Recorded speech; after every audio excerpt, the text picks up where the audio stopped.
2011, a Marine platoon was patrolling in the Kandahar region of Afghanistan when IEDs exploded, leaving one young Marine an immediate amputee and another wondering if he survived. Corporal Chris Burke and Corporal Larry Bailey were united forever on the battlefield, but hadn't seen each other for 4 years until they were reunited this week on the lacrosse field. They both join us now to share their unlikely story. Nice to see you guys. Hey, how's it going? I'm glad you're from Virginia, Florida. I'm glad we brought you this freezing cold weather today. Nice to see you. It's definitely. Take me back to 2011 and what unfolded on June 28th. Well, pretty much we were doing a operation. We had pretty much patrolled to a compound, had took it over, checking for IEDs, things like that. Some of the Marines that was holding security on the outside got ambushed. But so like we're supposed to do you pretty much take immediate action.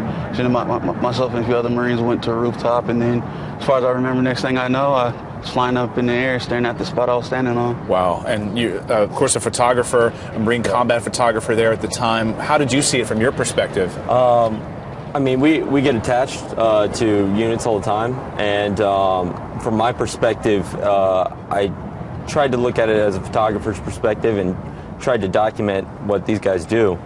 And I actually ended up taking a photo probably 2 seconds before the blast had knocked me into a wall, and I didn't realize that I had taken that photo. So from my perspective, it was pretty amazing how Marines from different groups just came together to do something great. And you're not there separated from that experience. I mean, you were part of that. You were part of that group.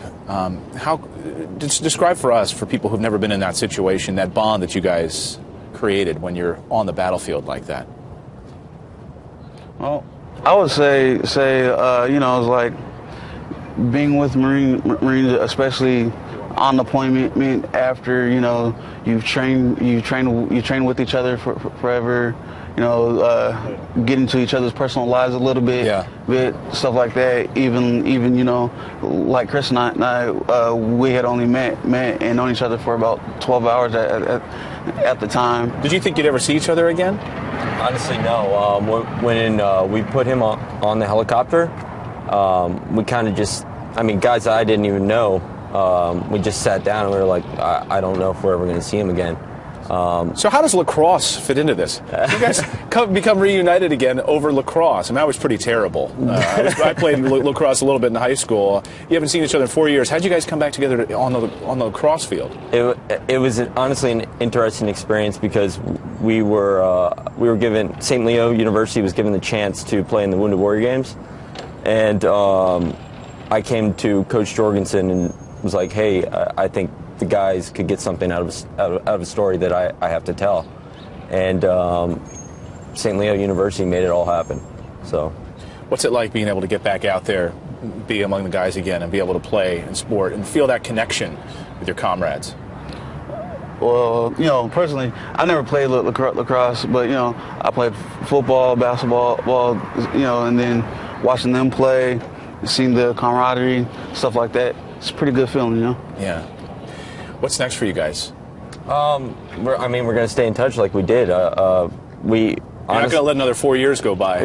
No. This was a good experience for both of us, I think, and I think it touched a lot of lives around us. So the story caught fire, and a lot of people learned from it, I think. Well, we honor your service and sacrifice to this country, gentlemen, and thank you guys for joining us this morning. Thank you. Thank you very much.